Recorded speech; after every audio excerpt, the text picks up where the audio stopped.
music. Today I'm going to be taking you through a piece called Dearly Beloved from Kingdom Hearts 2. And I'm going to start by sight reading this. This is probably the first time I've ever played it all the way through. And then we can break it down a bit and look at ways of just looking at all the parts and overcoming the challenges.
decent.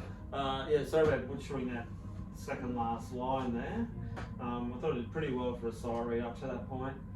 So anyway, and we're in the key of C minor, 3 black notes, 4 white notes. That's the first thing. Three black notes are E flat, A flat, and B flat. 4 white notes are C, D, F, and G. So yeah, it really helped to know that C minor scale. It takes a lot of the guesswork out of the black notes. And yeah, you've got this recurring theme, this whole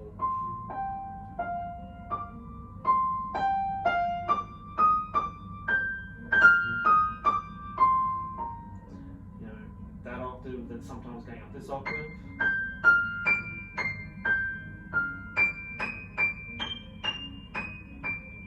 Sometimes octaves apart on the one hand.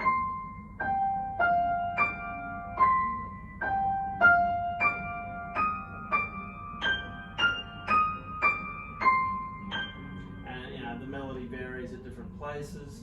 I guess eventually getting a more complex place bar, what is it, 50, where you have this, you start seeing some thirds appearing in those octaves.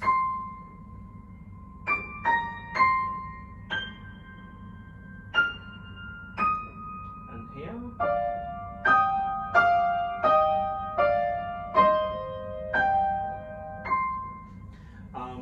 That's probably the most extreme technical. Oh, there's another spot where you get this sort of counter melody. But for that, where we just were around 52, going to, yeah, 52, 53 actually, that's the only 2 spots. Sometimes your second finger will be going a third above the root note. So that's quite a stretch for a lot of people. Or it's going up above where you have that 3-5 going up to that top octave.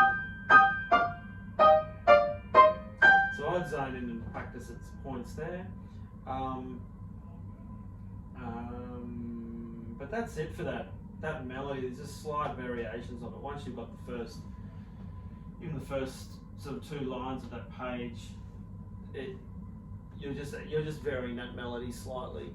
What else is happening on that second page? Nothing much. It gets a little bit less busy, I guess, at bar 22. More straightforward, just one single line.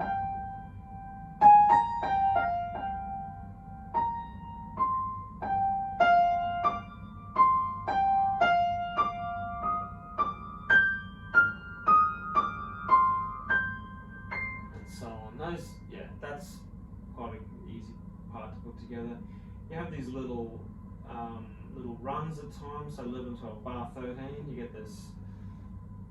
That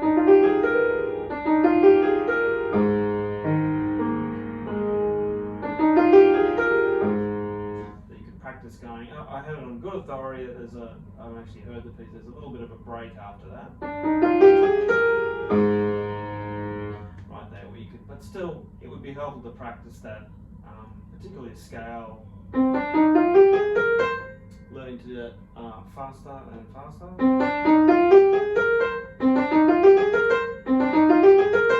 Because when that excerpt is just going to be,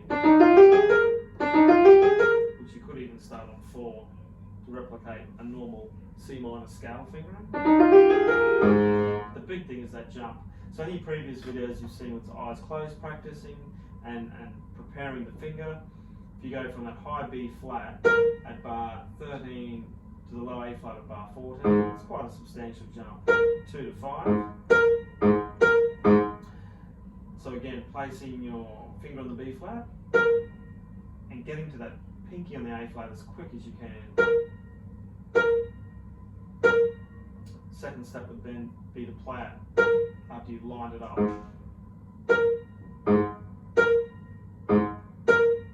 Third step would then be to learn it at eyes closed.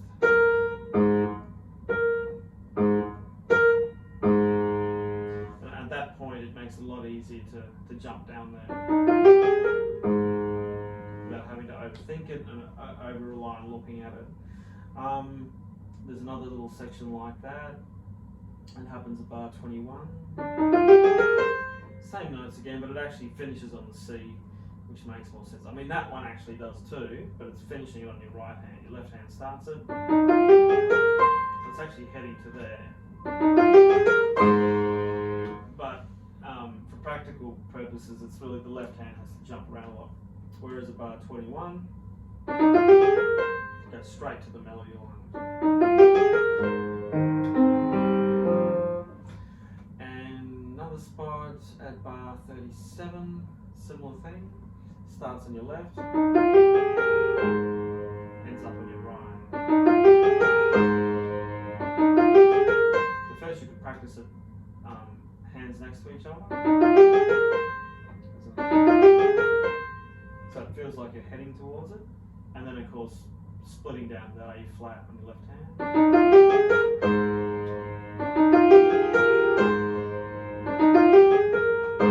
A little bit of a slowdown to help you get down there and also make it sound musical. And that other place is finally noticed at 45 where you're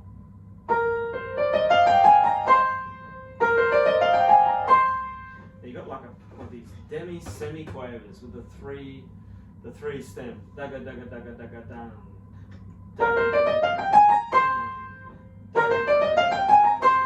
I'd probably start 5-1 on that B flat. And then just continue as a normal C minor fingering, which is 1, 2, 3, 1, 2, 3, 4. Using a bit of pedal to cover that. The good news is it's just on one hand, so it should be easier to execute than trying to do those massive jumps. Yeah, that's it for the fast sections. Now you have this left hand pattern, and it's sort of built on fits. So like the first one is bar 6, B flat, bar 7, and E flat the next bar. A little bit of an extension to fill, and it starts to repeat a little bit. Another new one, the C. So once you have the hang of a couple of those, there's only a couple of variants. A flat, so you have A flat, B flat, E flat, and C minor. You can get used to that pattern. It's going to make it a lot easier because that obviously repeats throughout. You have that's sort of like a ninth or a suspended 2 or an add 2, however you want to think of that. In the A flat chord, if you add B flat into that, you effectively got a ninth or 2/5 stacked on top of each other.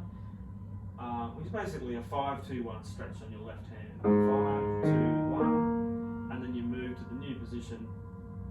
Probably something like 3-1 or 5-1. Do it again up here. 5-2-1, 3-1, 5-2. A little bit of a different thing. You go 3-2 here, 3-2, and then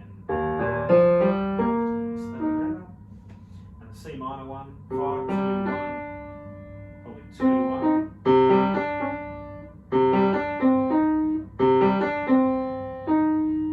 Yeah, and then moving to 4 to that D. You know, that could take a lot of practice. I'd practice all of them, you know, A flat version, A flat, E flat, and maybe the C minor one. So you can do it eyes closed and it just feels automatic. It's going to make it so much easier. You have to start adding that melody and jumping around in octaves. You don't have to overthink the left hand then. Because until that time, you'll be trying to coordinate two beasts on their own. You've really got to get them as automatic as you can. So that's why I recommend memorizing, eyes closed practice to get those patterns well grounded. And that aspect, when you've got that, and what's another good challenge here? Probably the very end, besides your general coordination, there is that section actually, 11, 12, 13, so bar 14 to bar 42, that right hand, it's almost like two hands in one here.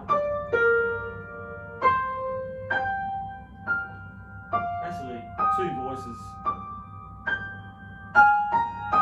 into playing there.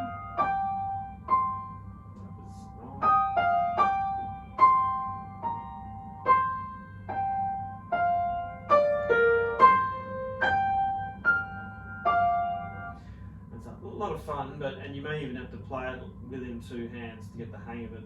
You know, and it's worth dividing it up like you might in a Bach fugue or an invention. Try the top part first.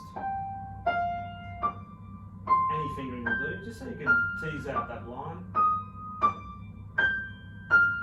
which you've heard before and you've done before, and that, I guess you'd call it a counter melody or voice two.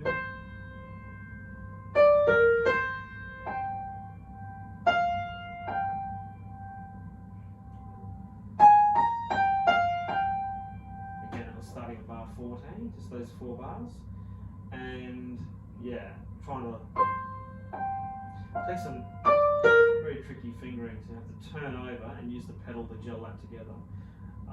For example, bar 14, when you've got that octave, the 2 Ds, you'll have to turn your hand over to get that B flat to come back, unless you've got super large hands. Most of us don't. Turn. Nice 6 up here. This is a little tricky with the clavers. Another little turn, so on that 1, 2, 1 at that bottom part of the voice there. Anyway, there's some ideas of how you might finger that, because it doesn't come with any fingering on this particular version. Another little aspect or challenge is right at the end, bar 63, bar 63.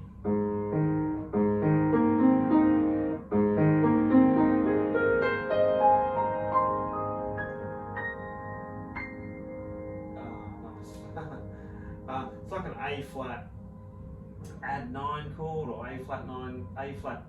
I'd say add 9. You just got these 4 notes: A flat, B flat, C, D flat, but spread out. Getting slower, slower due to that rip at bar 61, gradually slowing down.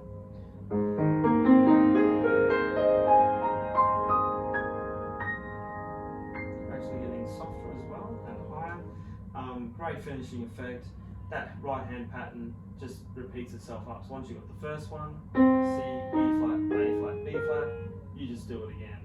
Higher and higher, even the same fingering, eventually ending on that C.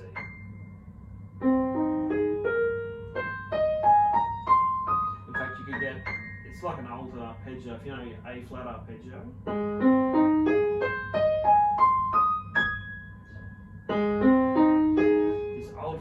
so your 3 goes on the A flat, and then 4 on the B flat, and that means your thumb can tuck under the C. So you could almost do the entire thing, or you would be able to do the entire thing in legato. And then the pedal just becomes an extra glue on top.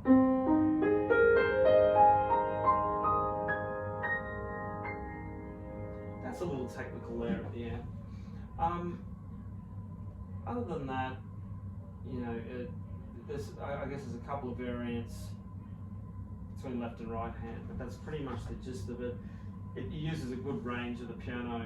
You go all the way down to that sort of low E flat, right up to these high Cs. In fact, I think at times you're at a super high Gs. Perhaps, I don't know if it goes all the way up there, but definitely to those high Gs, ABAs and up. But anyway, there's some pointers on Dearly Beloved from King of Hearts 2 by Yoko Shimomura. Yeah, I hope that was helpful, and catch you.